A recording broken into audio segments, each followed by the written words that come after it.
यज्ञ अभी पूर्ण नहीं हुआ है भैया। और लव कुश अभी तक अयोध्या नहीं पहुंचे हैं भैया।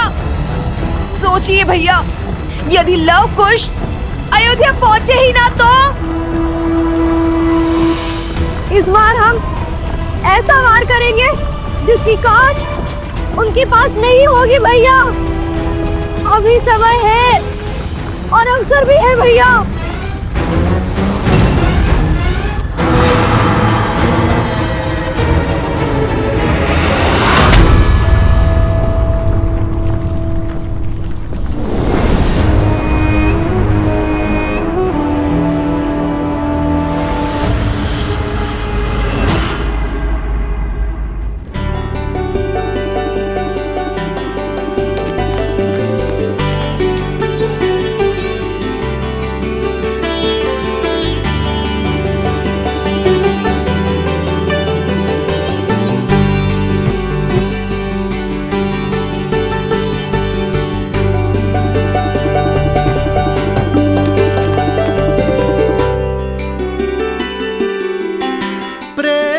समर्पण करुणा ज्ञान से है भरा दो प्यारा नाम।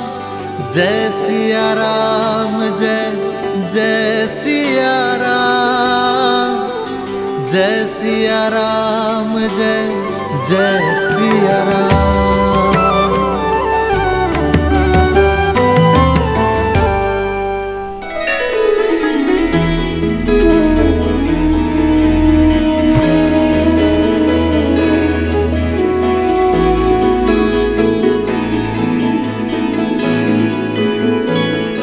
भैया मैं अभी आया। अरे अरे कहाँ जा रहे हो कुश? कुश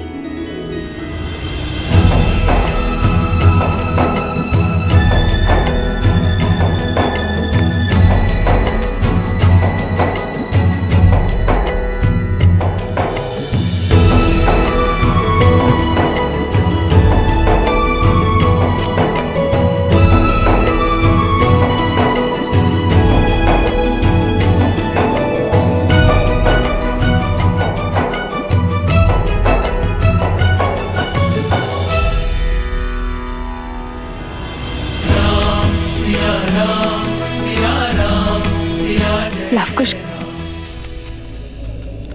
सोम, लवकुश कहाँ है? हम यहाँ हैं माता। हम यहाँ हैं माता।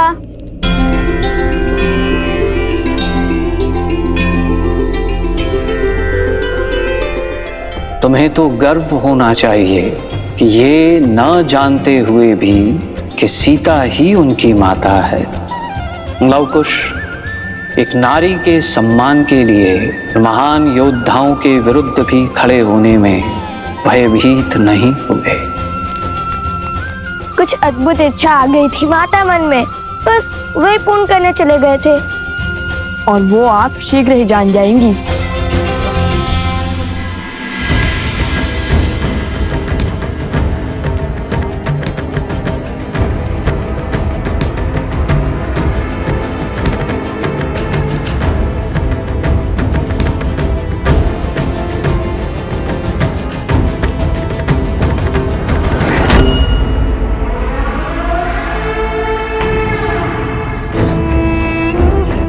शीघ्र ही लवकुश अयोध्या की ओर प्रस्थान करने वाले हैं, किंतु प्रश्न ये है, क्या मैं उन्हें अयोध्या पहुंचने दूंगा?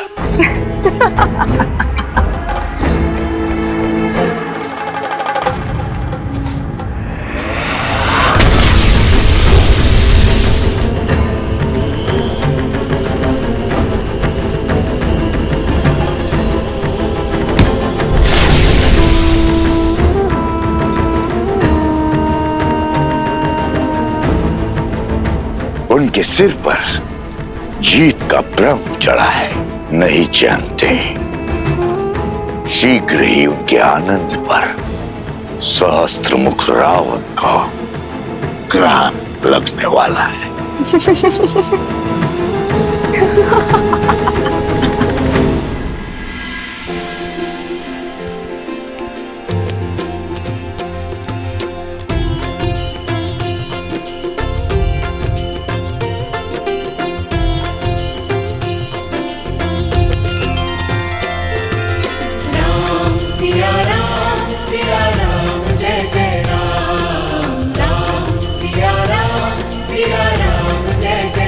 मेरा हनुमान कहाँ है?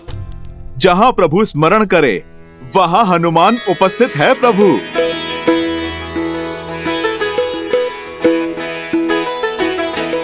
आओ हनुमान, तुम्हारी ही प्रतीक्षा थी। बैठो। प्रभु मैं तो अभी क्या? अभी भोजन का स्मरण किया था और आप देखिए अब मिल गया।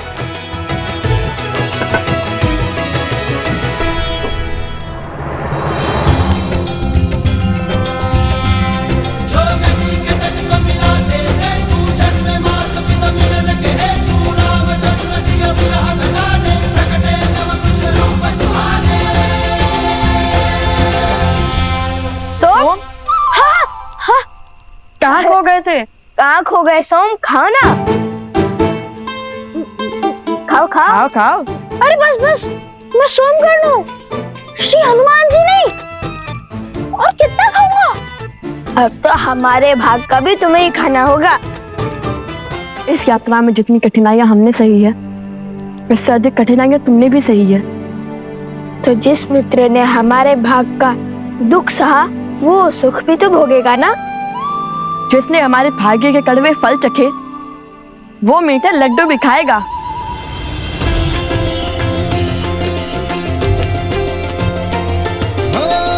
मंगल भवन मंगल हारी, द्रवहु सुदशरथ अजर बिहारी।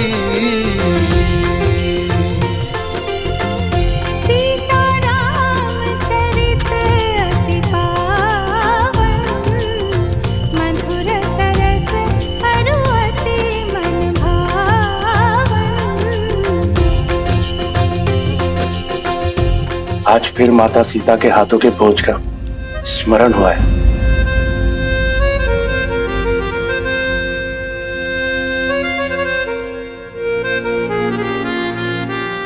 सत्य कहा, भाभी माँ के हाथ का बना भोजन तो भुलाया ही नहीं जा सकता। हाँ देवियों, अद्भुत भोजन बनाया है, धन्यवाद।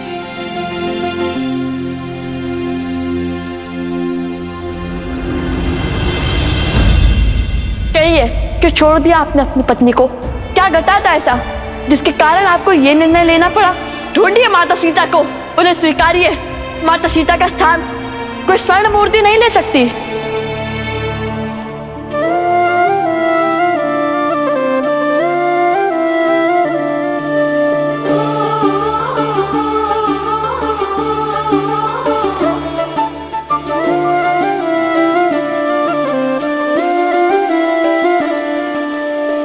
जन्म जन्म का है ये संगम, राम रतन सीता वैभव धन। एक है पौरुष एक समर्पण, एक है रूप तो दूजा दर्पण। राम है लोचन सीता दृष्टि, राम है बादल सीता वृष्टि। राम सिया राम सिया राम सिया राम, राम सिया राम सिया राम, राम सिया राम सिया राम सिया राम, राम सिया राम सिया राम।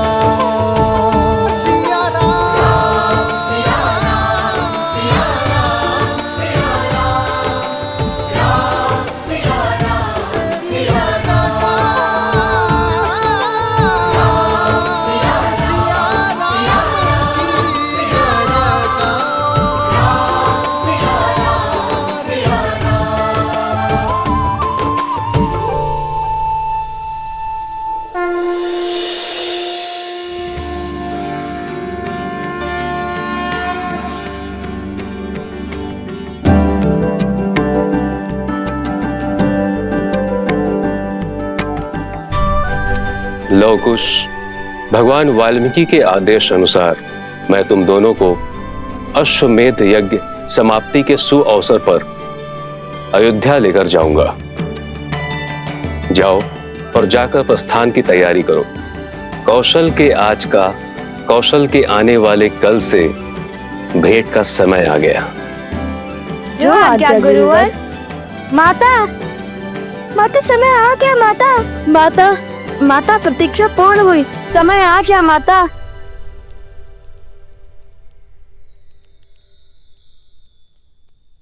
माता, माता, माता, माता, माता, समय आ गया माता।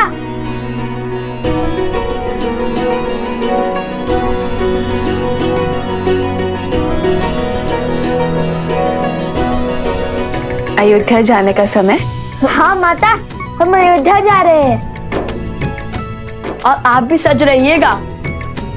हाँ माता, देखिएगा शीघ्र ही पूरा परिवार आपको लेने आएगा।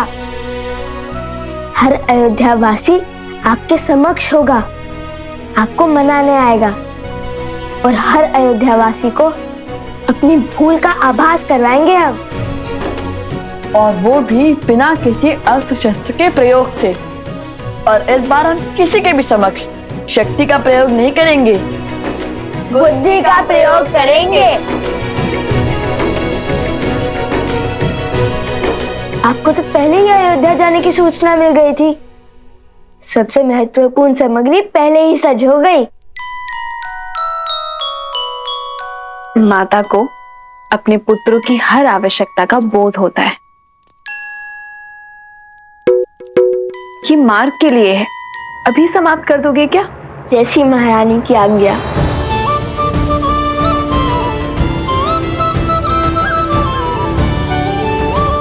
और हाँ, स्मरण रहे, इस बार धर्म के मार्ग में कोई त्रुटि नहीं।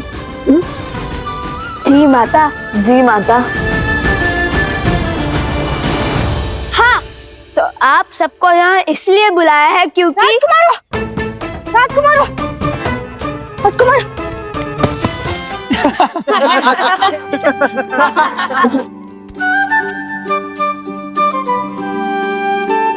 अरे अधिक उत्सुकता में ऐसा ही होता है। अरे क्रोधित ना हो, मैं तो केवल अपना अनुभव बता रहा था। कहिए राजकुमारों, क्यों बुलाया हम सबको यहाँ? क्यों बार बार राजकुमार राजकुमार का गान गा रहे हो? हम तो केवल साधारण से 2 ऋषि कुमार हैं और तुम्हारे मित्र हैं, तो जैसे पहले बुलाते थे वैसे ही बुलाओ। पहले की बात और थी, पहले आप अपने ही सत्य से अनभिज्ञ थे, अब तो सब जानते हैं ना। नाम से बुलाया तो कहीं आप क्रोधित ना हो जाए। महाराज राम और देवी सीता के पुत्र तो कुछ भी कर सकते हैं ना। सिया राम के पुत्र होने के जितने लाभ है उससे कहीं अधिक उत्तरदायित्व भी हैं।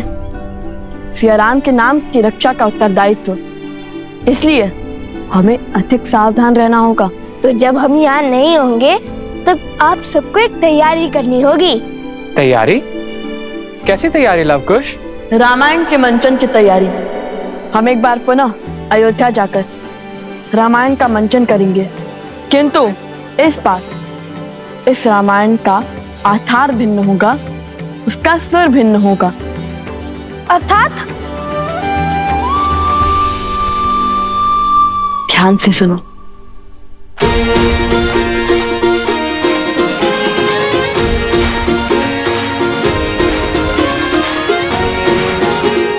समझ गए ना? हाँ, समझ गए। थोड़ा धीरे बोलो, किसी को कुछ पता नहीं चलना चाहिए। ये अयोध्या वासियों के लिए अचरज भरी बात होगी। जय श्री राम। जय श्री राम।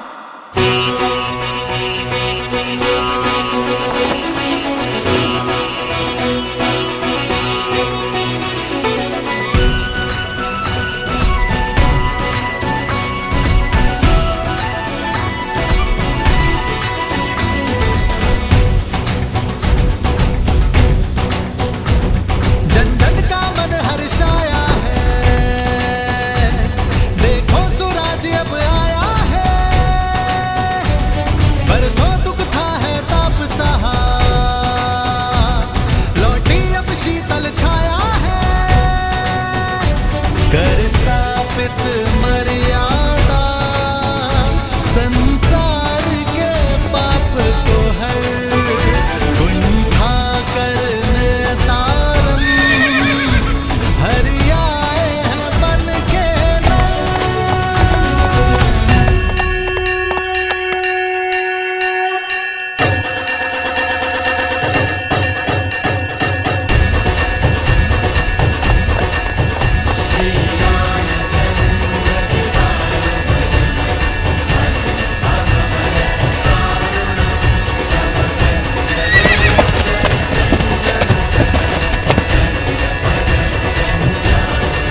आयुष्मान भव शत्रुघ्न।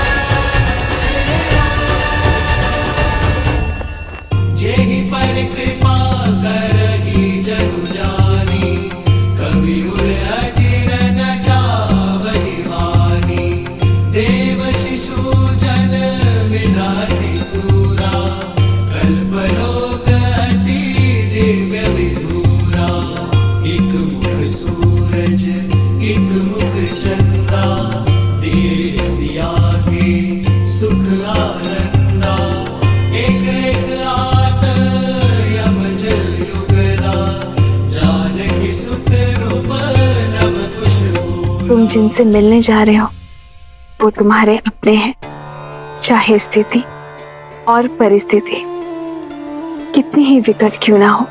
भावनाओं में बहकर अपनी गुरु की बात मत काटना और गुरुवर की आज्ञा के बिना अपना सत्य किसी से ना कहना, क्योंकि यदि भगवान वाल्मीकि ने इस सत्य को छुपाया है तो इसके पीछे अवश्य ही कोई कारण होगा। उनकी मंशा सदा भावनाओं को समाज और समझ के अनुसार ढालने की होती है। जैसी आपकी आज्ञा माता। आपको तैयारी करनी है माता अयोध्या जाने की, भूल तो नहीं जाएंगी ना माता?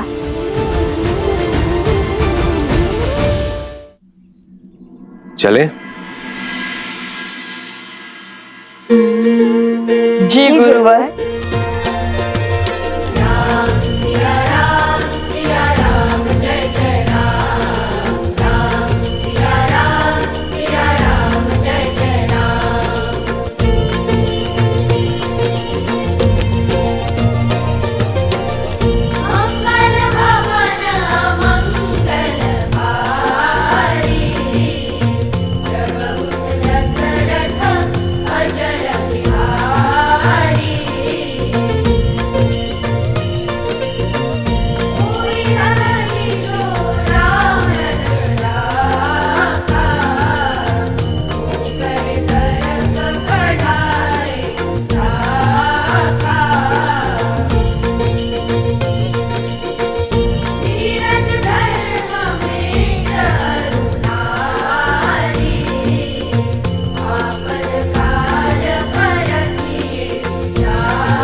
क्या हुआ?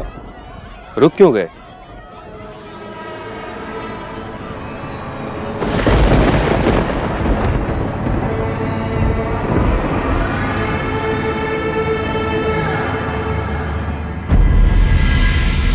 सुना गुरुवर, कोई रो रहा है।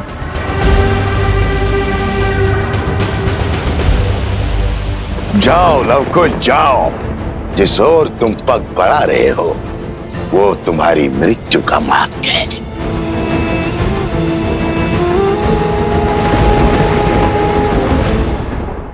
ध्वनि उस ओर से आ रही है, आओ।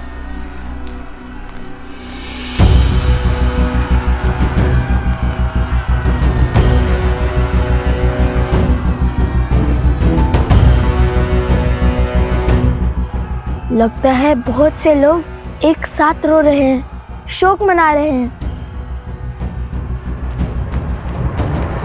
जाओ लवकुश जाओ, जिस ओर तुम पग बढ़ा रहे हो वो तुम्हारी मृत्यु का मार्ग है। जितना आगे बढ़ोगे उतना ही अपनी मृत्यु के समीप जाते जाओगे। इस बार जो मैंने जाल बिछाया है उससे तुम निकल नहीं पाओगे।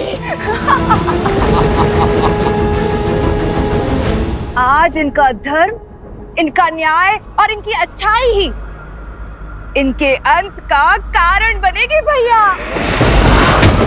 जाओ बानासुर, जाओ और मृत्यु का तांडव आरंभ करो।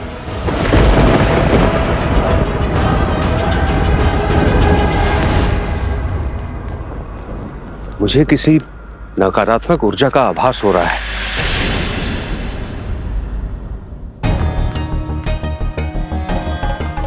ऋषिवर शीघ्र आइए।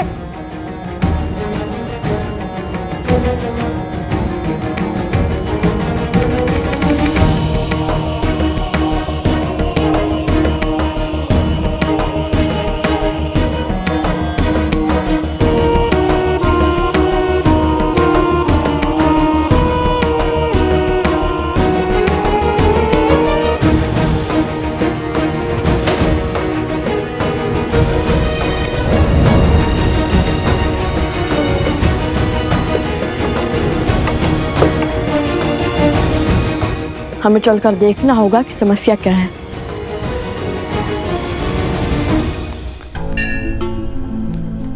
जब भी पग किसी महान उद्देश्य की ओर पड़ते हैं तब कोई ना कोई ऐसी तुच्छ समस्या आ ही जाती है। अब तो अश्वमेध यज्ञ का अश्व आधे मार्ग तक पहुंच भी गया होगा। शीघ्र चलिए ना। शांत कुश, हर बार की भांति इस बार भी हम हर समस्या का हल खोज लेंगे। समस्या को मात देकर समय पर पहुंच जाएंगे हम।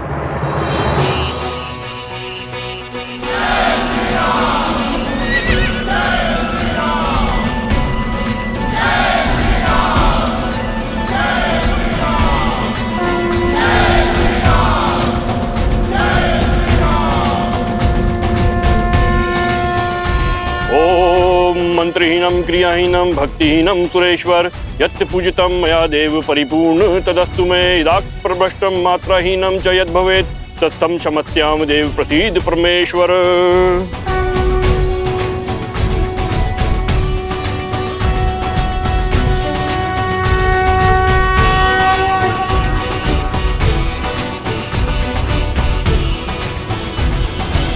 शत्रुघ्न का संदेश है।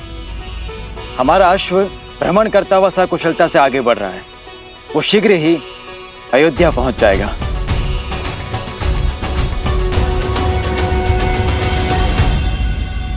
यज्ञ की अंतिम आहुति के दिन पूरी नगरी को भोजन करवाया जाए, धर्म की जीत का उत्सव मनाया जाए। माताओं को भी गौतम ऋषि के आश्रम से घर आने का निमंत्रण दिया जाए। तुम्हारे पुत्रों को भी गुरुकुल से घर बुलवाया जाए। कितना शुभ अवसर है ना, इतने वर्षों बाद पूरा परिवार साथ होगा। बस अब एक ही इच्छा मन के सागर में गोते लगाई जा रही है कि त्रिकालदर्शी भगवान वाल्मीकि शीघ्र अतिशीघ्र लवकुश को अयोध्या लेकर आए। जब से उनकी मन की बात का बोध हुआ है तब से हमारी उनसे मिलने की इच्छा और प्रबल हो गई है। जब वो आए ना तो सबसे पहले हमें बताइएगा, हम उनके लिए स्वादिष्ट भोजन बनाएंगे और देखना वो झटपट सब चट कर जाएंगे।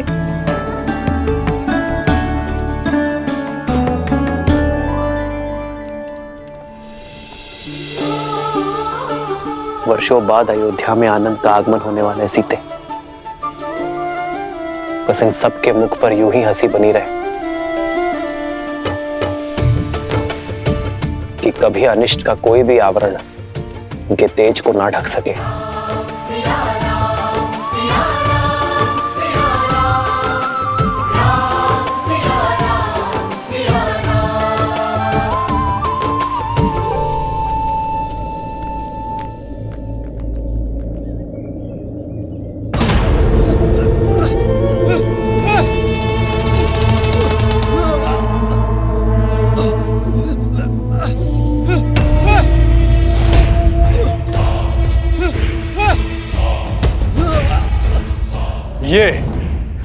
ये भिक्षा देकर मेरा अपमान कर रहे हो? हाँ, बोलो।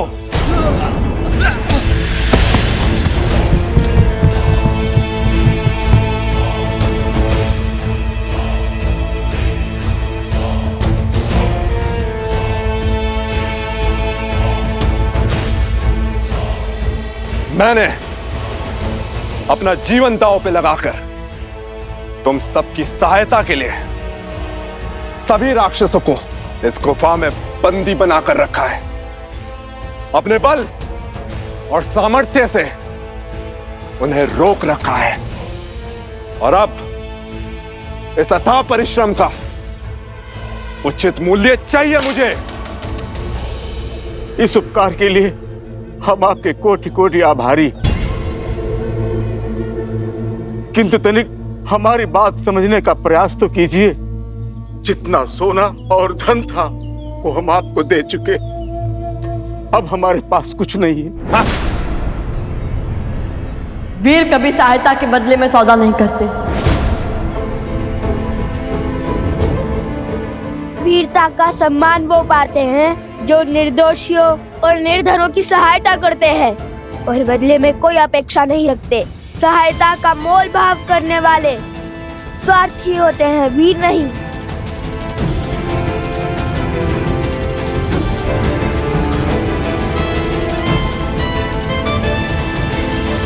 ऋषि कुमार, आप क्यों अपने प्राण दांव पर लगाते हैं? चले जाइए यहाँ से। हमारी समस्या आपके सामर्थ्य से बाहर है। उसका निर्णय हम स्वयं लेंगे। आप केवल अपनी समस्या बताइए।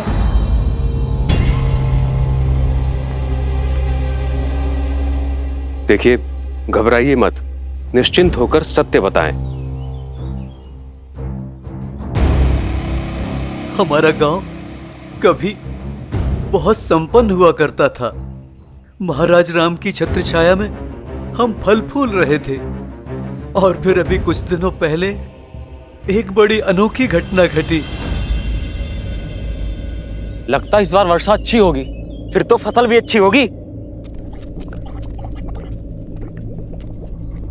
अरे रुक क्यों गए? कोई पिशाच देखा क्या?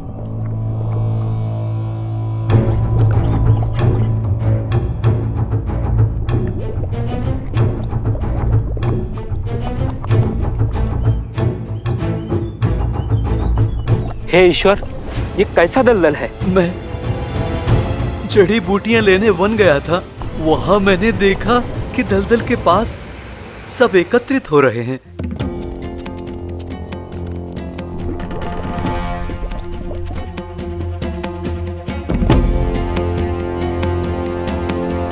मुझे किसी नकारात्मक ऊर्जा का आभास हो रहा है। फिर क्या हुआ? मैंने देखा कि इसे ही देखते रहोगे, आगे बढ़ोगे?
और इन असुरों ने हमारे सुखी गांव को शोक के सागर में डुबो दिया।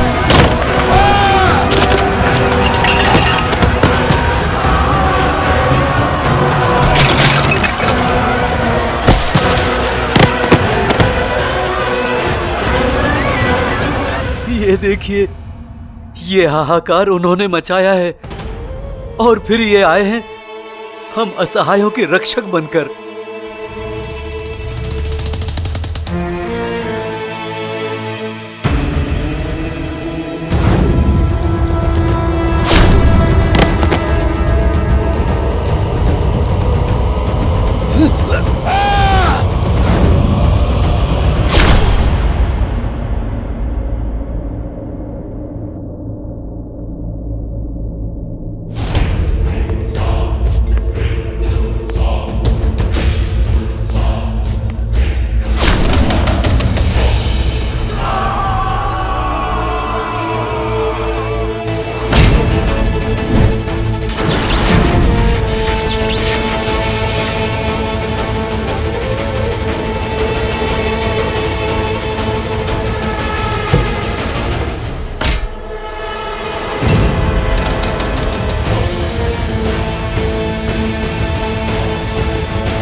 और तब से प्रतिदिन भीतर बंद ये असुर इस गुफा को तोड़ने का प्रयास कर रहे हैं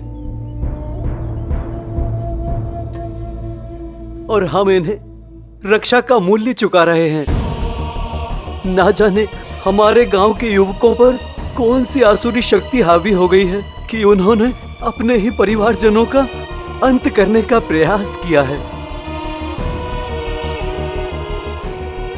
पर राम राज्य में किसी पाप, किसी अधर्म और किसी आसुरी शक्ति का कोई स्थान नहीं है। हो ना हो ये किसी दुष्ट की योजना है जो श्री राम के स्वप्न को ना पूरा होने का षड्यंत्र है।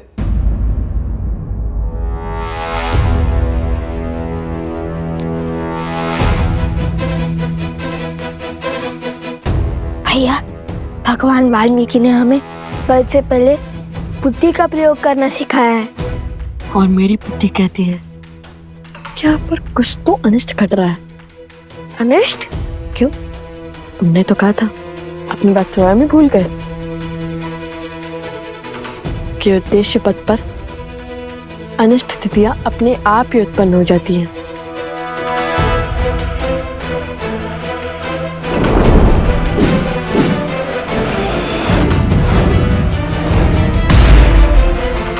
हाँ भैया, एक बात समझ में आ गई आज।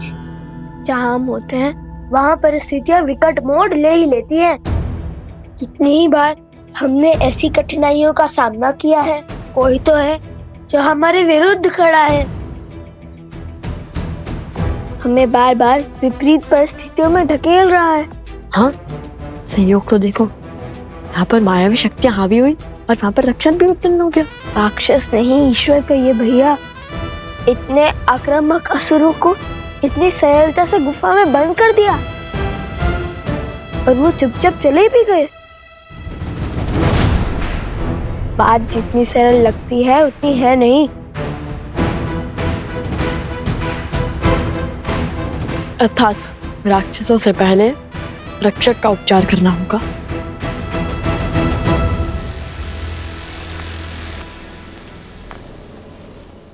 लव कुश, ये समस्या मुझे हल करने दो। नहीं गुरुवर, आपके शिष्यों के होते हुए आपको कष्ट करना पड़े, ये तो असंभव है। हाँ गुरुवर, ये जो कुछ भी हो रहा है कहीं ना कहीं हमारे कारण ही हो रहा है, इसलिए इस अनुचित को उचित हम ही करेंगे।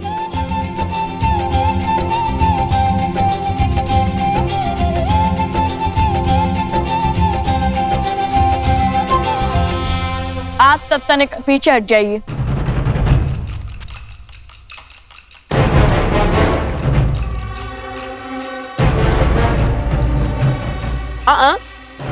तुम कहाँ चले? वहीं खड़े रहो।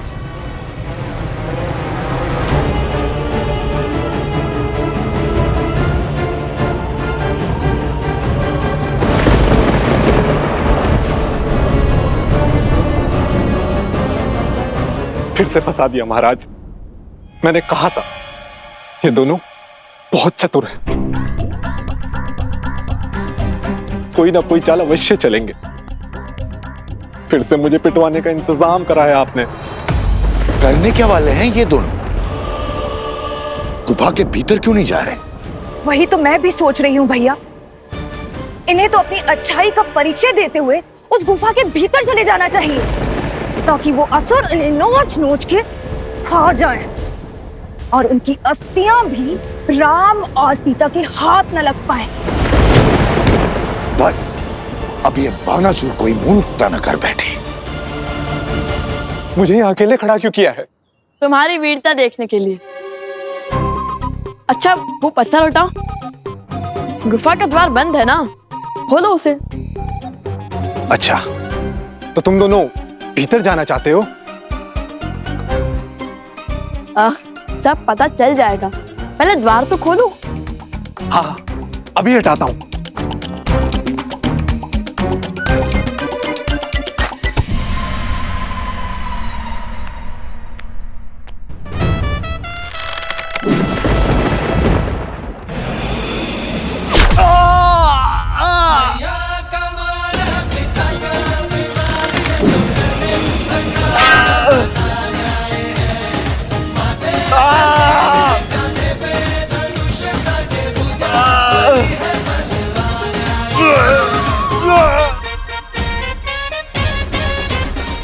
मुझे क्यों मारा?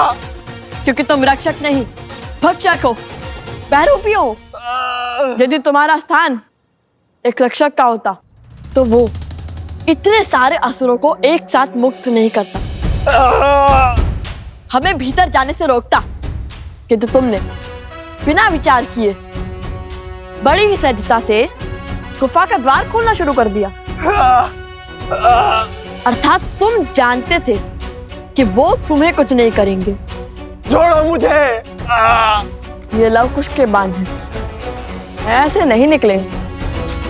सत्य बताओ, अन्यथा हमें सत्य निकालने के और माध्यम पता है। महाराज, बचाइए मुझे। महाराज, कौन है तुम्हारा महाराज? पूर्ण सत्य बताओ, अन्यथा। बताओ।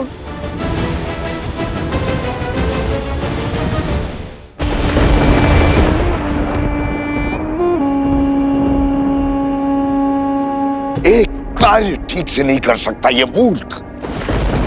आज फिर लवकुश के जाल में फंस गया ये मूर्ख। अंतिम अवसर है, सत्य बताओ, अन्यथा। महाराज, बचाइए मुझे, बचाइए महाराज, बचाइए महाराज, बचाइए मुझे।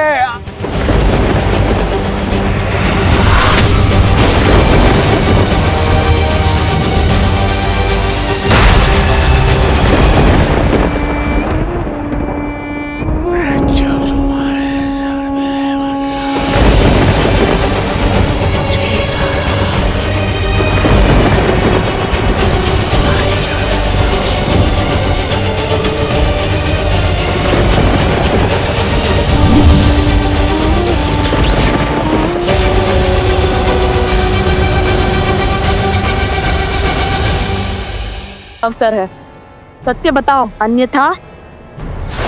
महाराज, बचाइए मुझे, बचाइए महाराज।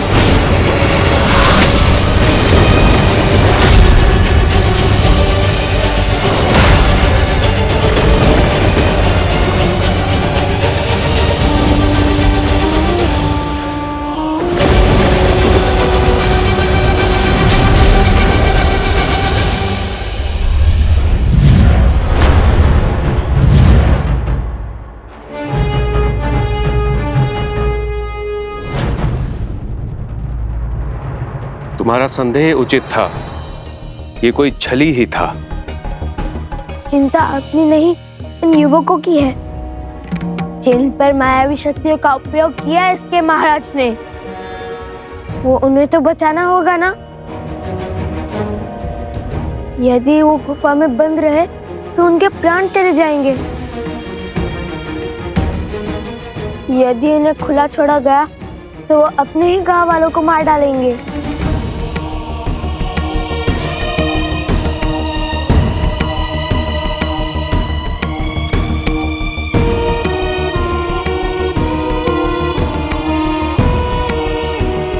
हम जाएंगे इस गुफा के भीतर। नहीं, भीतर संकट है, तुम दोनों के प्राण भी जा सकते हैं। तो क्या हुआ ऋषिवर? यदि पिता के राम राज्य की कल्पना को सार्थक करने के लिए पुत्रों के प्राण भी चले जाए तो भी अंतर नहीं पड़ेगा। हम अपने माता पिता का मान को भी झुकने नहीं देंगे। अद्भुत, मेरा आशीर्वाद तुम दोनों के साथ है।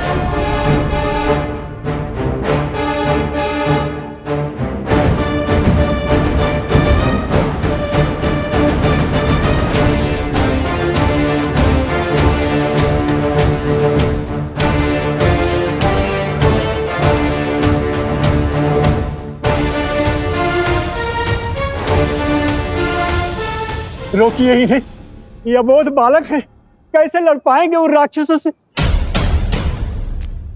निश्चिंत रहिए, ये कोई साधारण बालक नहीं, हर असंभव को संभव करने वाले लवकुश हैं।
भैया, इन्होंने तो हमें हर ओर से घेर लिया।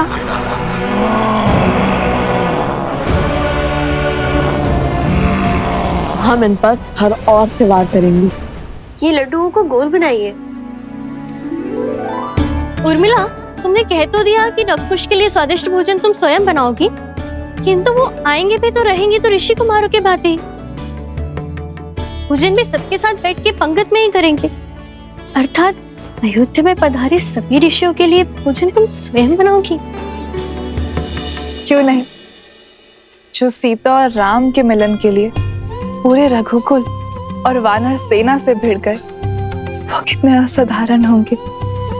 जिनकी प्रतीक्षा साक्षात श्री राम को है, वो कितने महत्वपूर्ण होंगे। उनके आव भगत में कोई कमी नहीं आनी चाहिए। इतनी प्रतीक्षा तो पितामह ने हमारी भी नहीं की। पुष्कर, मेरे पुत्र,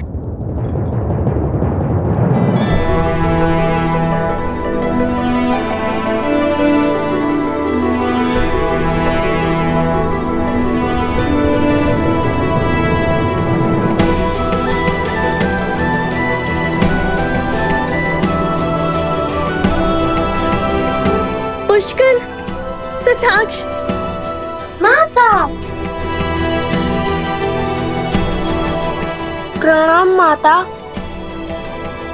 लगता है मांडवी के दोनों पुत्र अपने संस्कार गुरुकुल में बिसराए, भूल गए कि पहले चरण छुए जाते हैं।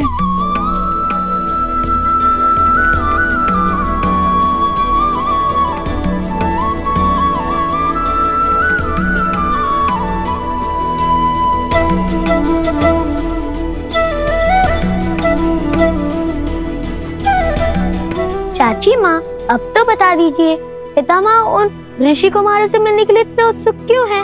ऐसी क्या बात है?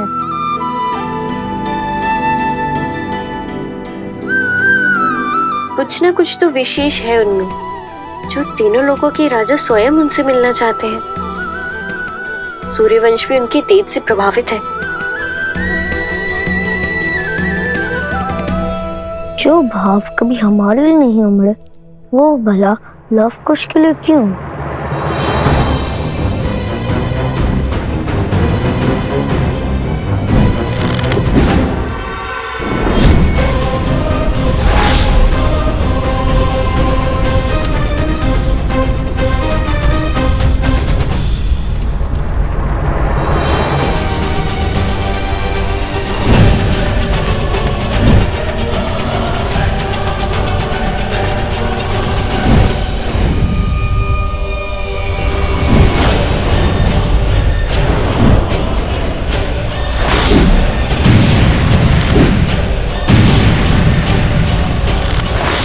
ये पवित्र अग्नि अब हमें और नहीं बचा पाएगी कुछ।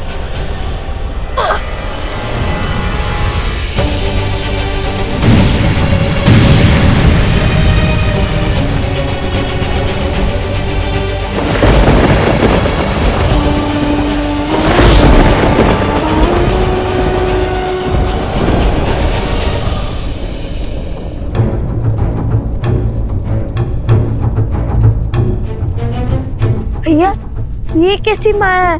अभी तो निहत्थे थे। अकस्मात इनके हाथों में इतने अस्त्र कहाँ से आ गए? कोई तो है जो इन्हें नियंत्रित कर रहा है।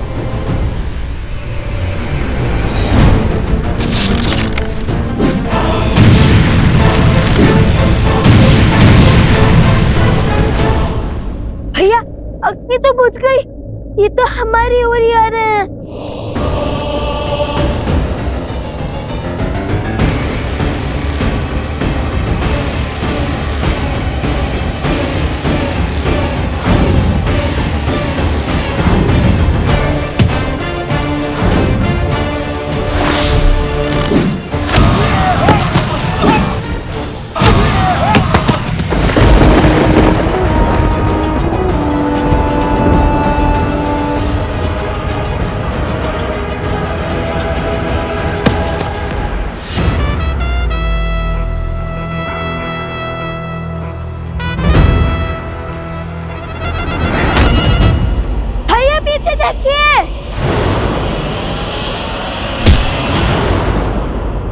भैया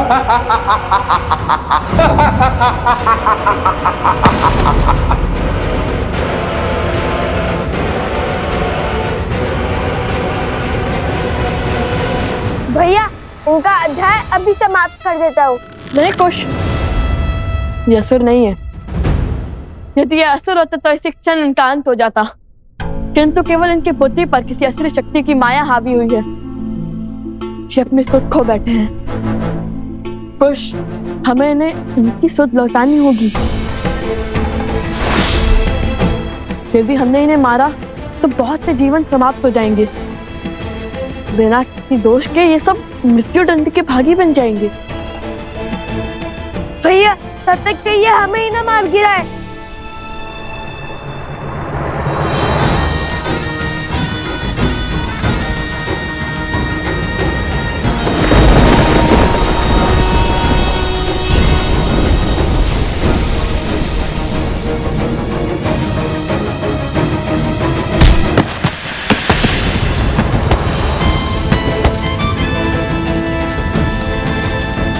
भैया योजना क्या है? देखने, समझने और प्रतीक्षा करने में रहेंगे तो प्राणों से हाथ धो बैठेंगे। कुश, कुश, कुश!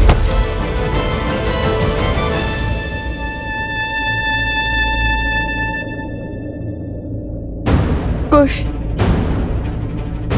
हमें इन्हें बाहर ले जाना होगा। नहीं नहीं, यदि उन्होंने गांव वालों पर प्रहार किया तो? शांत कुश।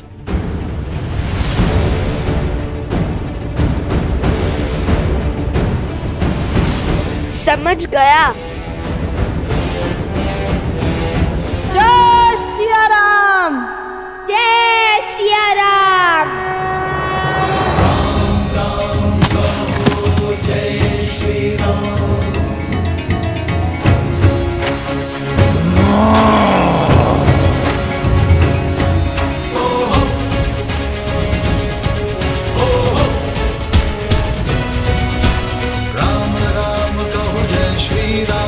दशरथ नंदन राजा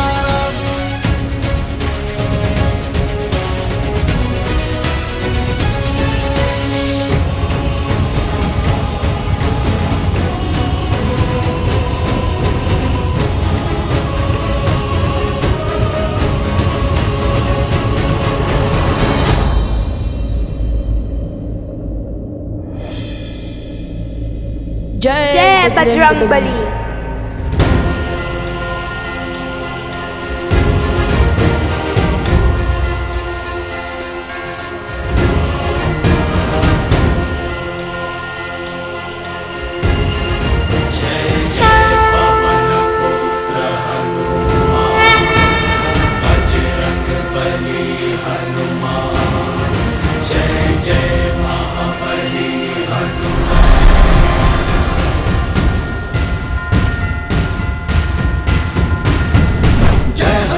ज्ञान गुण सागर जय कपीस तिहु लोक उजागर रामदूत अतुलित बल धामा अंजनी पुत्र पवन सुत नामा राम दुआरे तुम रखवारे हो क्या रेणु पैसारे आपन तेज संहारो आप तीनों लोक हाथ गए कापे।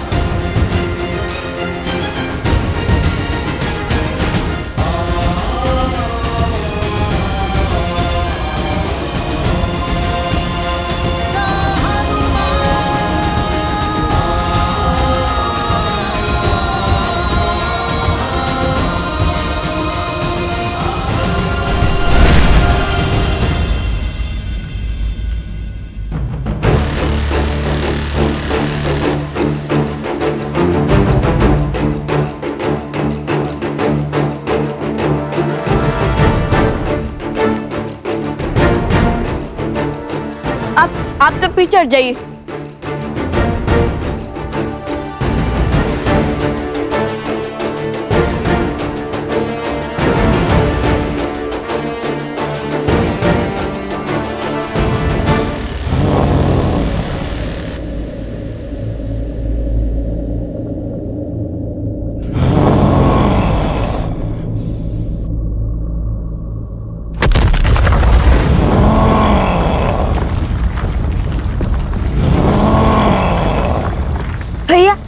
आ रहे हैं।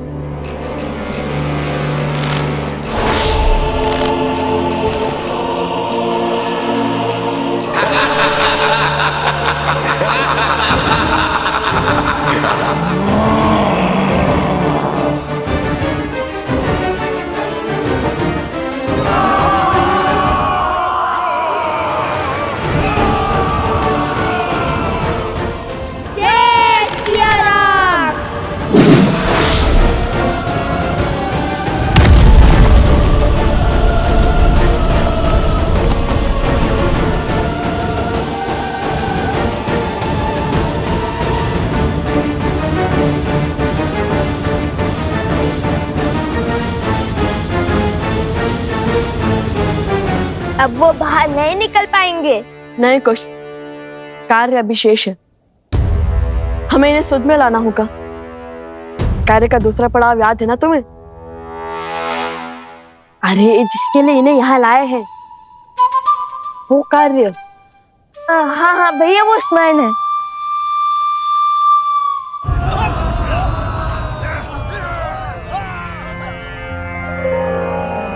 हे ऋषिवर, हम इन्हें यहाँ बाहर इसलिए ले आए ताकि इनके जीवन की रक्षा हो सके। ये किसी असुरी शक्ति की माया के जकड़ में है और ये अपवित्रता के दलदल में है, जिसे केवल पवित्रता का सागर ही उभार सकता है। शुद्धता ही इनकी सुध लौटा सकती है गुरुवर। बोलो, मैं तुम्हारी क्या सहायता कर सकता हूँ?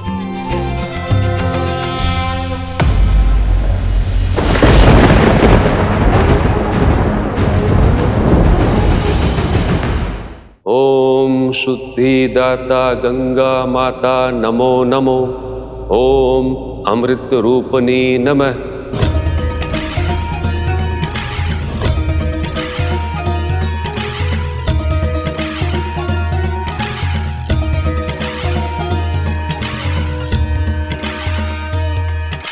जय जगदीरथ नंदिनी मुनि जय चकोर चंदिनी नर नार विबुध बंदिनी जय जहनुमालिका विष्णु पद सरोज जासी शीस पर विभासी विपत नासी पुनर्नासी पाप चालिका विमल विपुल बहसी बारी शीतल तापहारी अमर भय विभंग कर तरंग मालिका दुर्जन दूज पहाड़ शोभित सुशील धवलधारी अंजन भव भार भक्ति कल्प धारिका धनज तट काशी विहंग जल थल चर पशु पतंग कीट जटिल तापस सब सरीस पालिका।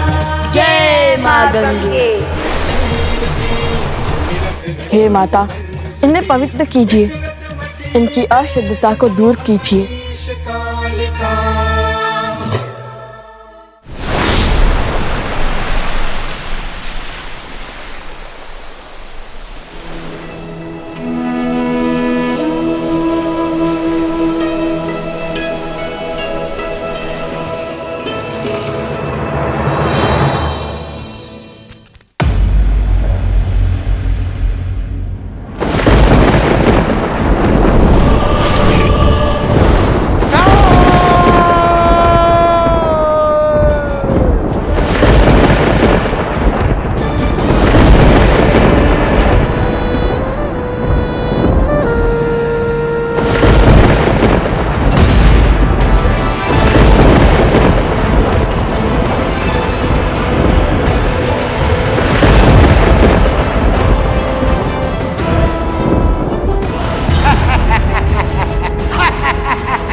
बस बहुत हुआ, अब मैं करूंगा लव कुश से युद्ध। छुप छुप कर प्रहार का समय गया, अब जो होगा आंखों के सामने होगा।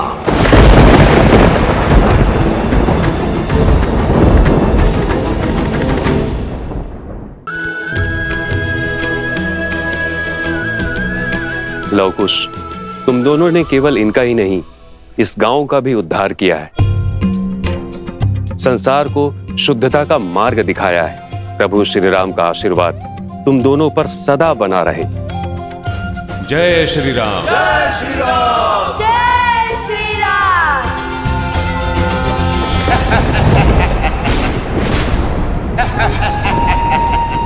फिर हार गए? कुछ नहीं होगा तुमसे, किसी योग की नहीं हो तुम। रावण के कुल पर कलंक हो कलंक। तुम इतने निर्बल हो कि 2 बालकों से युद्ध नहीं कर पाए।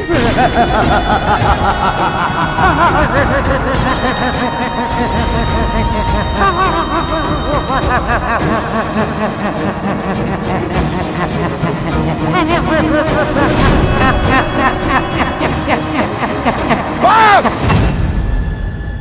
बस बहुत हुआ।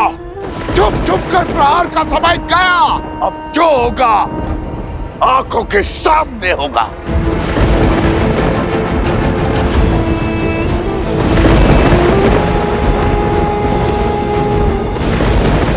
रोकिए इन्हें। क्रोध में मनुष्य सदैव अनुचित कार्य करता है।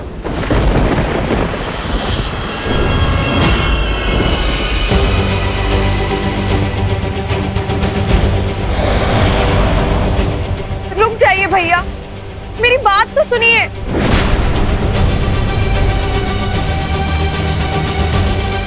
नहीं, मत छोड़ो इसकी। अपनी नाक तो कटवा ली। अब तुम्हारा अपमान करने चली है ये। रावण की मृत्यु का कारण भी तो यही है। राक्षस कुल के अंत का कारण ये है। हाँ, मत सुनो इसकी, मत सुनो इसकी, मत सुनो इसकी, मत सुनो, मत सुनो इसकी, मत सुनो इसकी, मत सुनो इसकी, मत सुनो इसकी, मत सुनो।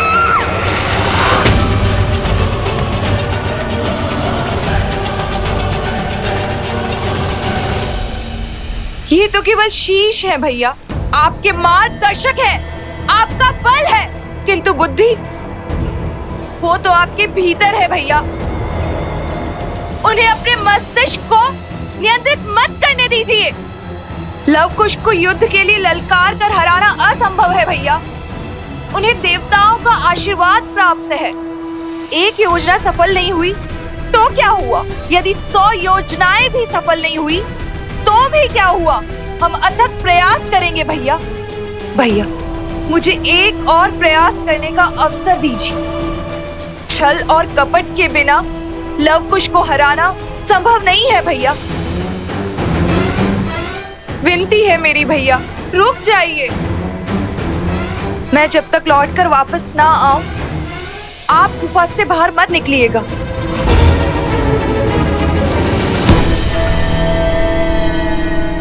आज फिर तुम्हारी बात मान लेता हूं,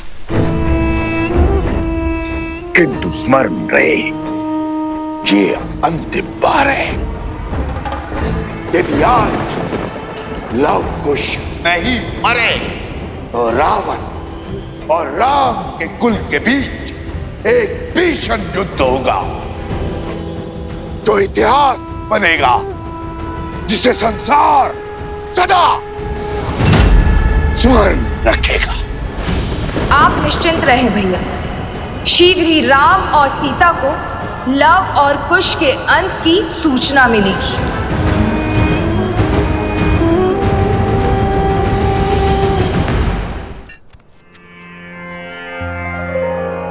धन्यवाद ऋषि कुमारों। यदि आप लोग नहीं होते तो हमारी मृत्यु निश्चित थी। आप दोनों ने इस माता को सदा सदा के लिए अपना ऋणी बना दिया है। ये तो हमारा कर्तव्य था। अब आप सबके परिवार सुरक्षित है, आप इन्हें अपना सकते हैं। असंभव।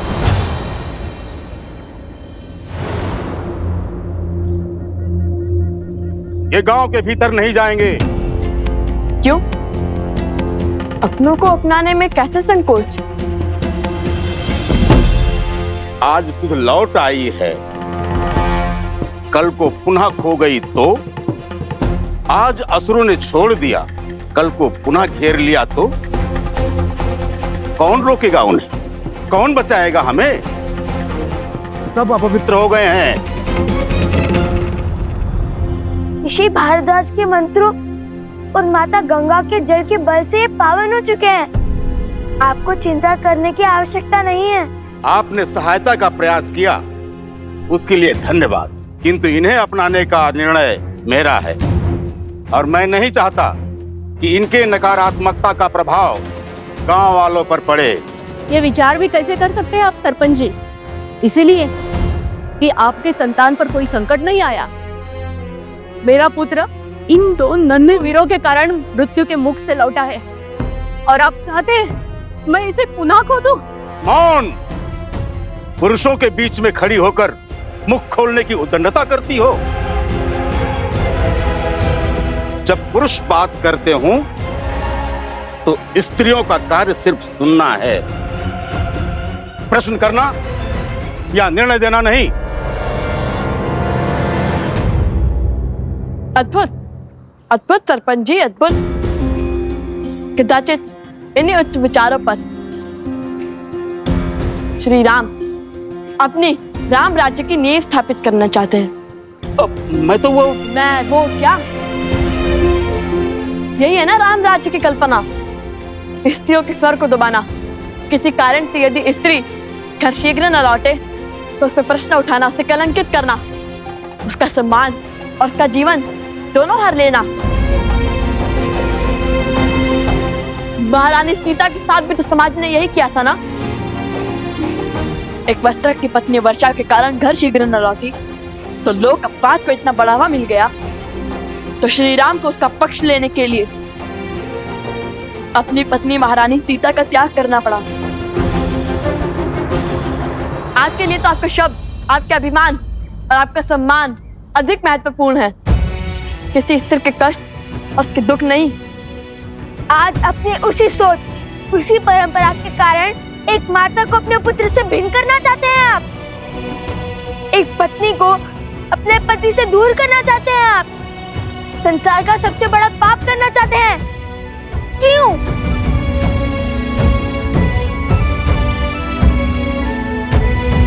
आप सब मौन क्यों हैं? कैसे एक परिवार को टूटने का स्वांग देख सकते हैं आप? एक स्त्री के अधिकार और माता के भावों को कुचलने का खेल कैसे खेल सकते हैं आप? एक बात समझ ले आप सब और आपके सरपंच जी, जो स्त्री घर चला सकती है वो गांव भी चला सकती है और राज्य भी। राम राज्य की कल्पना तभी सार्थक होगी जब सबको सम्मान मिलेगा, सबको समान देखा जाएगा, स्त्री और पुरुषों को एक समान रखा जाएगा। बस, बहुत बोल लिया तुमने, अब मैं बोलूंगा। इस स्त्री ने गांव की मर्यादा को तोड़ा है। इसके कारण गांव के सरपंच को 2 बालकों के कटु वचन सुनने पड़े हैं। ये दंड की भागी है और इसे दंड मिलेगा।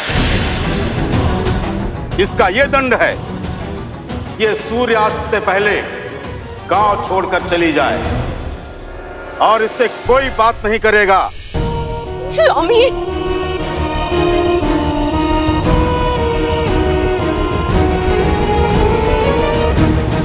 चलो। ये कैसा अनर्थ कर रहे हैं आप? ये उचित नहीं है, रुकिए। कुछ युवकों के शरीर में असुरी शक्ति का वास तो था ही, किंतु इनके मन में भी असुरी शक्ति का वास है। अब इन्हें कैसे समझाए, कैसे इन्हें न्याय और प्रगति के मार्ग पर लाए?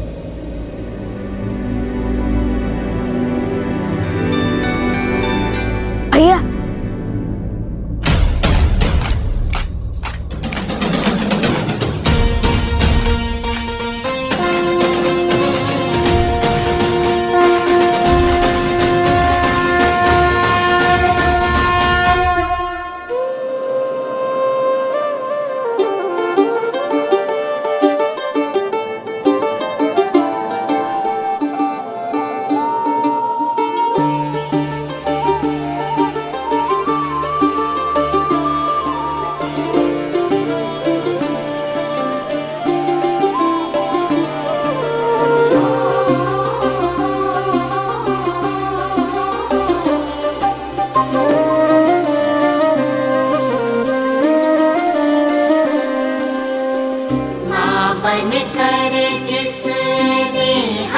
जन्मा बन के बहन जीवन को संवारा। वन पुत्री घर को चहकाए, जननी बन जो वंश चलाए। जिसने बोलना तुमको सिखाया, क्यों खलती जो प्रश्न उठाया। पुरुष का कैसा ये हट अभिमान, राम सिया राम सिया राम सिया राम।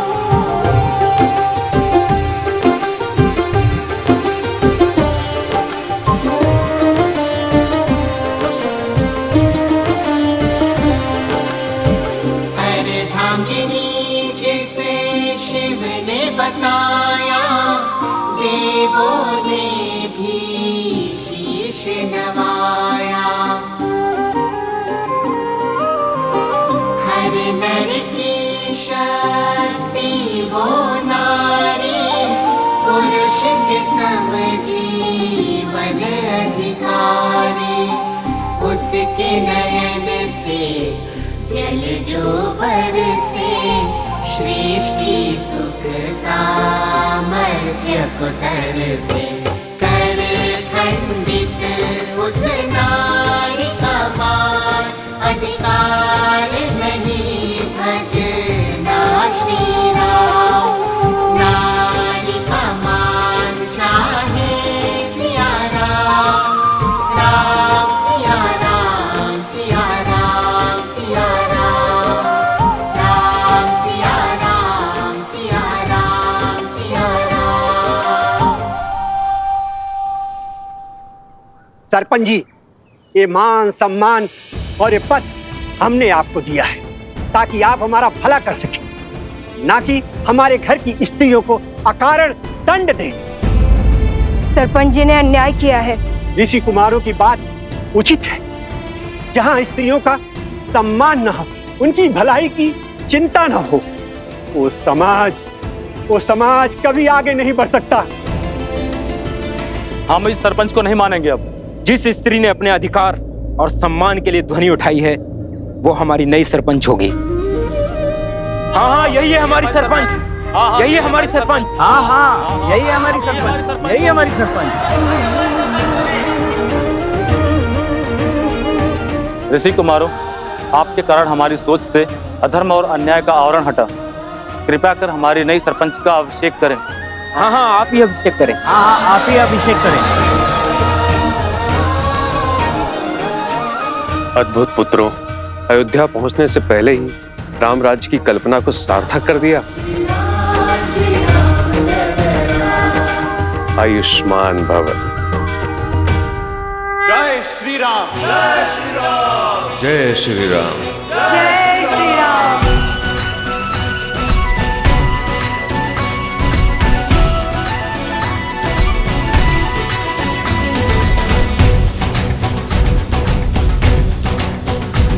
जन जन का मन हर्षाया है, जय श्री राम। देखो सुराज अब आया है। बरसों दुख था है ताप सहा, लौटी अब शीतल छाया है। कर स्थापित मर्यादा, संसार के पाप को हर गुंठा करने तारम। हरियाए हैं बन के नर।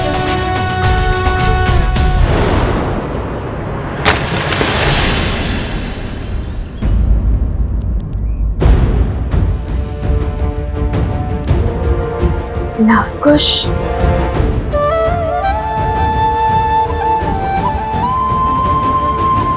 क्या हुआ देवी सीता? नहीं, कुछ नहीं, बस एक आभास सा हुआ, जैसे कि सब शुभ होने वाला है।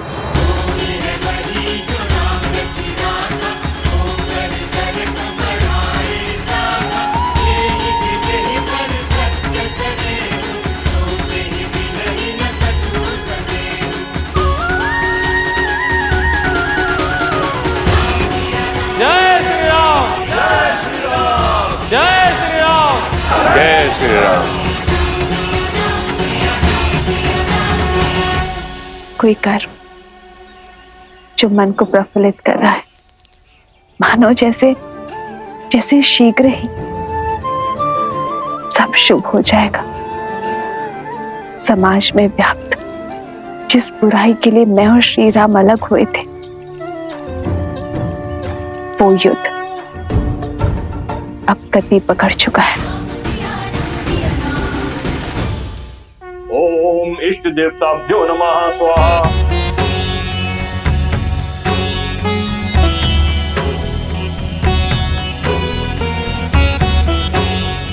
भैया,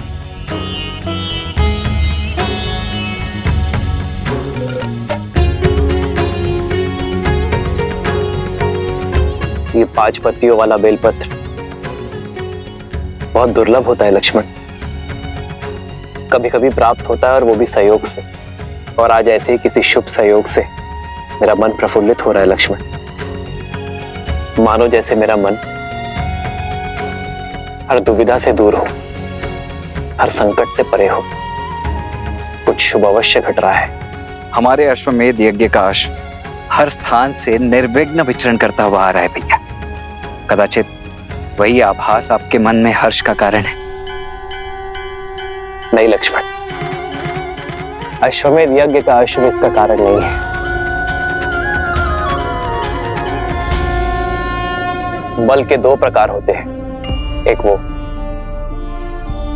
जहां हम विरोधी को गिराकर उसे हराकर स्वयं को शक्तिशाली सिद्ध करते हैं, और दूसरा वो जहां हम अनुचित सोच को गिराते हैं, कुविचारों को हराते हैं। यदि यह अश्वमेध यज्ञ शक्ति का प्रतीक है, तो यह मेरी आशा है कि जिस कारण मैं और सीता भिन्न हुए, वो कारण ही समाज से मिटा दिया जाए।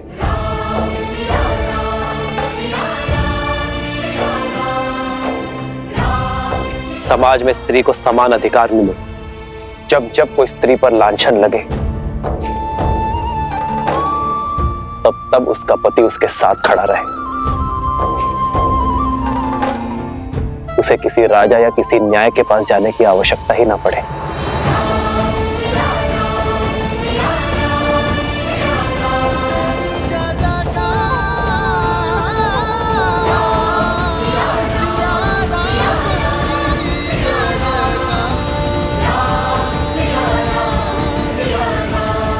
अति उत्तम भैया, आज तो आनंद आ गया। अरे भैया, हमने आज इतना शुभ कार्य किया और आप प्रसन्न होने के स्थान पर विचार से घिरे हुए हैं। हमने जिस कार्य का बेड़ा उठाया था उसका शुभारंभ तो कर दिया, किंतु जैसे जैसे हम अयोध्या की ओर बढ़ेंगे, ये कार्य और कठिन होता जाएगा। स्मरण है ना, वो रक्षक बार बार किसी महाराज को बुला रहा था। बचाइए महाराज। और ये वही है जो हमारे हर कार्य और उद्देश्य के बीच में बाधा बनता है। इसलिए हमें बड़ी सावधानी से उचित शब्दों का प्रयोग करके अपनी बात को सभी के समक्ष रखना होगा। श्री राम के राम राज्य की कल्पना को हम इसलिए सार्थक नहीं करना चाहते ताकि हम अपने माता पिता को वापस पा सके, अपितु इसलिए कि हमारी माता ने जो लांछन का विषैला घूंट पिया है, वो संसार के लिए उदाहरण बने। जब जब किसी स्त्री पर प्रश्न उठे तो समाज उस स्त्री के पक्ष में ही उत्तर दे। उचित कहा भैया, हम अपने कर्तव्य का निर्वहन करेंगे। शीघ्र ही अयोध्या पहुंचकर प्रजावासियों की दूषित सोच को पवित्र करेंगे।